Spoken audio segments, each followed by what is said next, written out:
Reklamy na hry.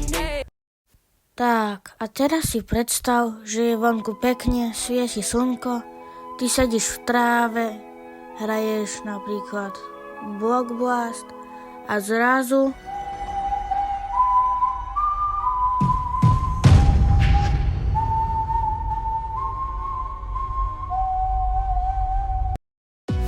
áno, presne toto.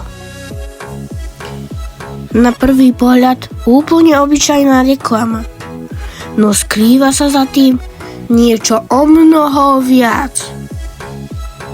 Teraz nastane ten moment. Ty prehráš a stlačíš try again. No a presne takto si zverejnil svoje súkromné informácie na internet. Problém je ale celkom, keď tam máš aj svoje peniaze.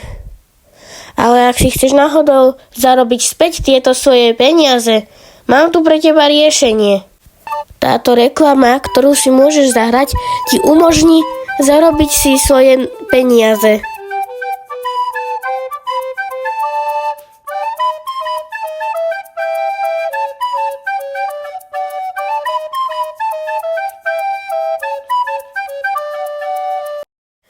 No a takto si vieš zarobiť peniaze a problém je vyriešený. Teda asi. To dělá. Můžeš něco promluvit, já nevím, jestli mi rozumíš.